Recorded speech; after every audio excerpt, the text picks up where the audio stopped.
આજે જવાનું છે આપણે અયોધ્યા દર્શન કરવા। સવારમાં પહોંચી ગયા બાપા સીતારામ મન ક્ષેત્રે, પછી ગયા બાપા સીતારામના દર્શનો। ત્યાં મળી ગયા સ્વયંસેવકો। જમીન નીકળી ગયા પાછા અમે અમારા કેમ્પ તરફ। ત્યાં તો રસ્તામાં થતી હતી સાફ સફાઈઓ। કેમ્પે પગીને જોયું ત્યાં તો અમારા શંભુભાઈનું બધું વાંદરાએ વીખી નાખ્યું। હું તો થાકી ગયો એટલે આરામ કરવા ઘડીક લાંબો થઈ ગયો। પછી નાહી ધોઈને થઈ ગયો તૈયાર, અને સાથે સાથે આપણે કપડાં પણ ઘણા બધા ધોઈ નાખ્યા છે। તૈયાર થઈ નીકળી ગયો અયોધ્યા રામ મંદિરે દર્શન કરવા। એ પણ ઉઘાડે પગે હો।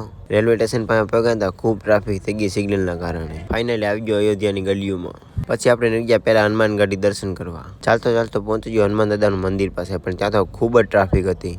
ભીડની હારે હું ગળી ગયો દર્શન કરવા। ફાઇનલી કરી લીધા આજે હનુમાન દાદાના દર્શન। પછી ત્યાંથી નીકળી ગયો પ્રભુ શ્રી રામના દર્શન કરવા, અને રસ્તામાં તો ખૂબ જ ટ્રાફિક છે। પહોંચી ગયા એન્ટ્રી ગેટ પાસે। ફાઇનલી પ્રભુ શ્રી રામનું મંદિર દેખાઈ ગયું ને શું નજારો હતો। આવી ગયો મંદિર પાસે ને થઈ ગયા આપણે પ્રભુ શ્રી રામના દર્શન।